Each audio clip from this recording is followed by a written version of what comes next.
Okay, thanks very much for having me. So this is joint work with David Genesove, who's at the Hebrew University of Jerusalem, and my colleague at Melbourne, James Hansen.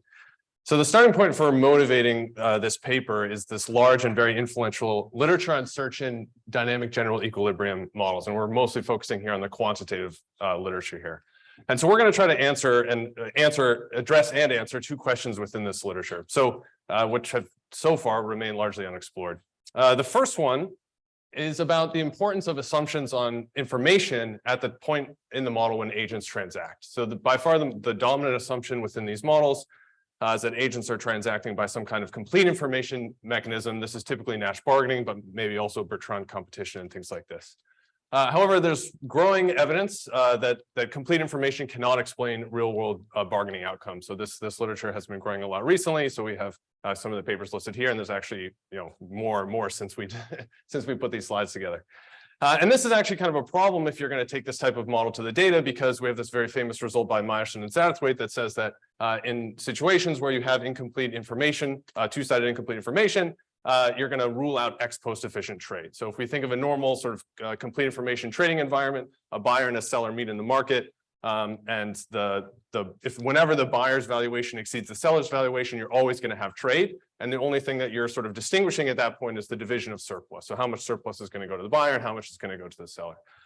If you don't have a complete information transaction mechanism, now part of the problem is that you may not know the size of the surplus as well as the division of surplus across agents. Okay. So that's the first question we're going to address. The second one is about the effect of multiple trading mechanisms existing in a market simultaneously. So there's lots of examples, prominent examples, where you have two different trading mechanisms coexisting in a market. So government procurement is one where you often have auctions and negotiations. Financial markets where you can have limit order markets, auctions, and other types of over-the-counter markets.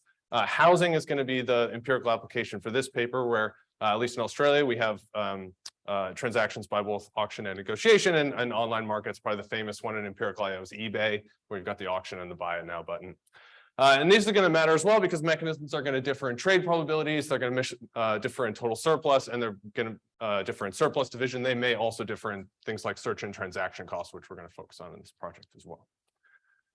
So these are going to interact with search in important ways. So if we think about trading efficiency that's moving from a complete information environment to an incomplete information environment, this is going to really affect how we interpret the importance of search when we take the model to the data. So if we think about fitting model parameters to search outcomes, something like time on market or search duration, if we have a mechanism that has lower trading efficiency in a static sense, this is going to mean a lower trade probability when agents in the market transact.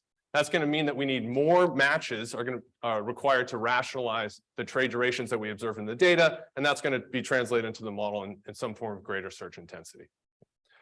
This is also going to, we can think about this also as interacting with multiple mechanisms. So obviously, if we have multiple mechanisms coexisting in a market, agents are going to endogenously move across mechanisms in response to changing market conditions. So a very simple example of this would be if you have two different mechanisms that have different sort of average prices, and you put a price cap or something like this in the market, we would obviously expect agents to respond and sort across and maybe sort away from the higher price mechanism in response to this.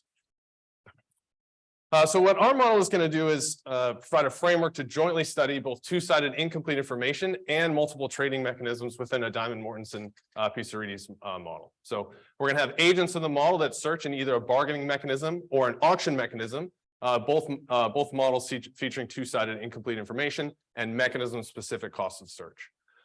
So the payoffs are going to be driven by market tightness in each mechanism. So this is going to be the buyer to seller ratio at a mechanism. So the buyer to seller ratio at negotiation and the buyer to seller ratio at auction.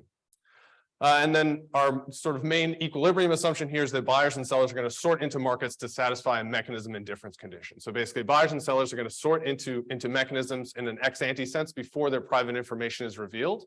They're going to do so in such a way that they're indifferent between searching in either mechanism. And then once they've once they've selected into a mechanism in a given period, their private information is going to be revealed and they're going to transact. They're going to meet and transact according to the matching technology. We estimate the model using housing data from Sydney, and this is useful for studying this market because it features transactions occurring by both auctions and negotiations. The auction market is particularly useful for us from an identification standpoint because we can use sort of relatively standard empirical auction results to identify and estimate valuation distributions for both buyers and sellers. So that's going to tell us and on the buyer side, it's going to tell us the value for purchasing a home net of the continuation value of search. So we're going to identify that from the auction data. And we're going to identify the matching process, so the arrival rate of buyers to a seller from essentially from the distribution of the number of bidders at auction. Then we're going to embed these estimated distributions from the auction data into our dynamic model and identify search parameters and shock processes from the dynamic equilibrium conditions. So I'm going to sort of briefly go through the mechanism models and talk about how the mechanism models work in a very sort of high level sense. Then we're going to embed those into the dynamic model. So as a basic setup, we're going to have a set of n greater than or equal to 1 buyers who attempt to trade with the seller. We're going to have a valuation VI and an outside option script VB, which is the outside option is common to all sellers, or sorry, to all buyers. And we're going to assume that the difference between these two is an IID draw from a distribution F. Okay, so this is the valuation for purchasing the object net of the continuation value for search. We're going to assume a very similar structure for the seller. The seller has a valuation C and an outside option script VS. And we're going to assume again that this valuation net of the continuation values or outside option is drawn from a distribution G independent from buyers' valuations. And we're going to have kind of standard conditions. We're going to need some overlap in these distributions to make it interesting and other technical conditions. Now, on the bargaining side, we're going to consider a mechanism design approach to bargaining. And the sort of the motivation for doing this is to sidestep the game theoretic literature on two-sided incomplete information bargaining. And as far as we're aware, basically all of those models boil down to some form of take it or leave it offer. Okay. So instead, we're going to take this mechanism design approach, drawing again from Meyerson and Satterthwaite. So first, they established that ex post efficient trade is impossible. Again, ex post efficient trade in a static sense. I should be clear about that. This is going to be impossible when agents have private information. The problem is that any mechanism you try to design, you're going to end up forcing some agents to trade at a loss, and you're going to need to externally subsidize their participation in the market, and that's going to run a budget deficit. Okay. So instead, they characterize the second best outcome. So we're going to refer to that as the MS mechanism. And this basically says, what's the best that you can do imposing budget balance? So you design a direct mechanism that maximizes total surplus subject to the no deficit constraint. And this framework, we're abstracting from kind of an actual bargaining protocol here. And this framework essentially assumes that the quote unquote rules of bargaining, as they're determined by regulation, contract, or social norms, this is going to implement the best expected outcome. So we can think of this in a broad sense as we're going to take a step away from Nash bargaining, which is sort of static first best to second best. Okay. And we're just going to denote by script WJI, the expected payoff conditional on trade, where J indexes N for negotiation and A for auction, and I indexes agent type, which is B for buyer and S for seller. The auction is very standard, so the seller with valuation C is going to set some reserve price. The auction results in a sale if the highest buyer valuation exceeds the reserve price. Buyer I is going to win the auction if their valuation is the highest of the between the second order statistic and the reserve, and they're going to make a payment, that payment to the seller. And again, we're going to denote by script W the expected conditional payoff here, and we're just going to keep track of N here because obviously these expected payoffs conditional on trade are going to depend on the number of buyers at the auction. So these are going to get put into the dynamic model. So instead of showing all the equations, I'm just going to show this to sort of a flow chart that shows what happens. So we have at the start of each period, buyers and sellers are going to choose a trading mechanism. They're going to incur some cost omega in order to do that. We're indexing by J and I. We're going to call the fraction of the measure of buyers that go to negotiation. That's going to be cap psi BN. And the fraction of sellers that go to negotiation is going to be cap psi SN. So the market tightness at negotiation is going to be the ratio of these two numbers. That's going to be the buyer to seller ratio at negotiation. The same thing is going to happen for auction. You're going to have 1 minus psi BN buyers of the measure of buyers go to auction, and similarly for sellers. And again, the market tightness is going to be the ratio of these two things. Now, our main equilibrium assumption is that buyers and sellers are sorting into these markets to satisfy an ex-ante indifference condition. That is, buyers and sellers are going to choose at this point here whether to go to negotiation auction. They haven't received their private information draws yet, and these psis are going to satisfy that both buyers and sellers are indifferent between these two choices. Now, at the start of the period, the sellers are going to draw their idiosyncratic search cost C. then buyers are going to arrive at the mechanism and they're either going to negotiate or hold an auction. Okay. If there's no trade, then they get their continuation value. They're going to search again in the next period. And if there is trade, then buyers and sellers each get their payoff from the mechanism. Okay. So this model is specified in continuous time. So we've got an epsilon here and a common discount factor rho, but you could think about this. When we take the model to the data, we estimate it in discrete time. And then, then things continue. The only thing that's missing from this is that we're going to have some exogenous rate at which homeowners or owners of the good are separated from their match quality. And so that's going to determine a flow of both buyers and sellers into the model as well. So in the data, our institutional setting is the Greater Sydney metro area housing market. So housing is just a very large and important market globally, and particularly in Sydney, where the housing market is estimated to be worth about 10 trillion Australian dollars, or 7 trillion US dollars or so. Homes are sold by both bilateral negotiation and auction. So about 20% of sales in the large capital cities in Australia occur by auction. These are both regulated under New South Wales law or under state law. We have data from about 14,500 auctions from a very large Sydney auction firm that auctions residential properties to prospective homeowners.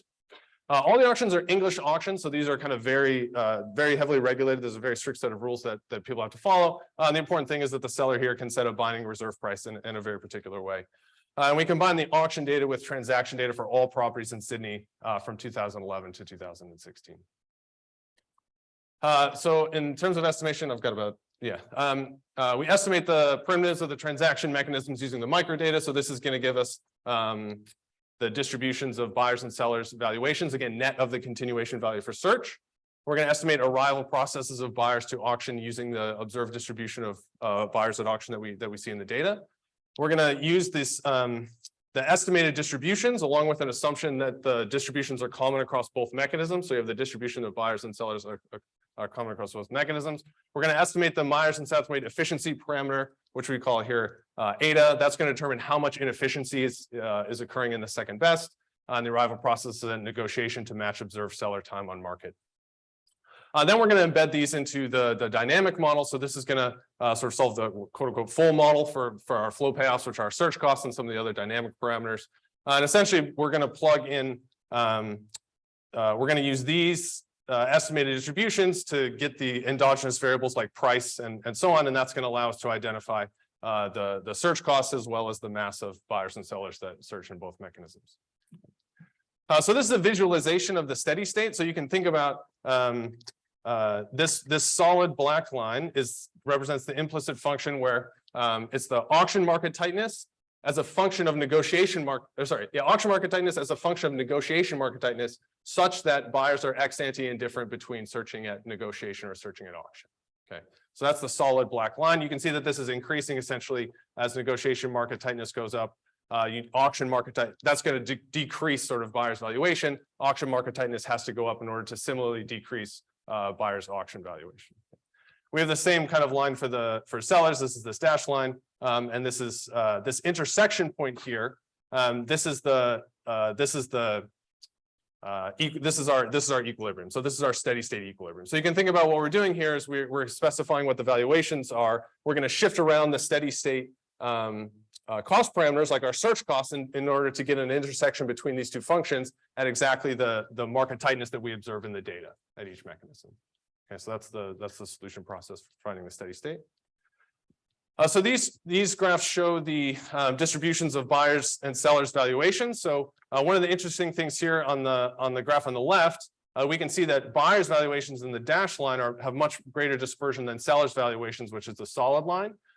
This allows us to say something about the informational advantage in the market. So basically, buyers have a relative information advantage because their distribution of valuations is more dispersed. That's going to make them more sure about what the seller's valuation is. So we don't have to take an a priori stand on who has an information advantage here. Using the auction data, we can identify and estimate this. And that actually translates into a higher surplus for the buyers in the Myers and Southwaite. What you can see here is that the buyers in the box and the sellers in the circle, as we sort of even as we shift the buyer's valuation distribution to the right, we can see that the buyers are still getting a higher ex ante surplus than the sellers. Okay, so at negotiation, this is going to translate an advantage for the buyers. The last thing that I think I have maybe a few seconds to talk about is this is sort of like a misspecification exercise where we keep the auction model fixed and we estimate a steady state of the model assuming a Meyerson-Satterthwaite or complete information Nash. And the numbers in red highlight how the key sort of search parameters change as we change the assumption on efficiency in the negotiation market. So one thing we can see is that the buyer to seller ratio is higher in Meyerson-Satterthwaite than in Nash. And again, this is because we're going to need to many more meetings between buyers and sellers in order to rationalize the time on market that we observe. And finally, we can do things like policy, like this is a moving shock. So this is a cooling market where we've increased both the buyers and sellers in the market. That's actually going to drive market tightness down because market tightness is higher than 1. So if we have more buyers and sellers in the market, we're going to do two things. So we're going to have both the negotiation and auction operating, and then we're going to shut down the auction and resolve the steady state and see what happens when we only have negotiations operating. Okay. And what we can see is that when both mechanisms are operating simultaneously, you have sort of big increases in both negotiation buyers and negotiation sellers when you reduce overall market tightness. But you don't get the same type of responses when you have only the negotiation operating, and you see big price responses as a result in negotiation, where it's dampened substantially in auctions because they can essentially pull extra buyers from the other mechanism in order to offset the price changes. Okay.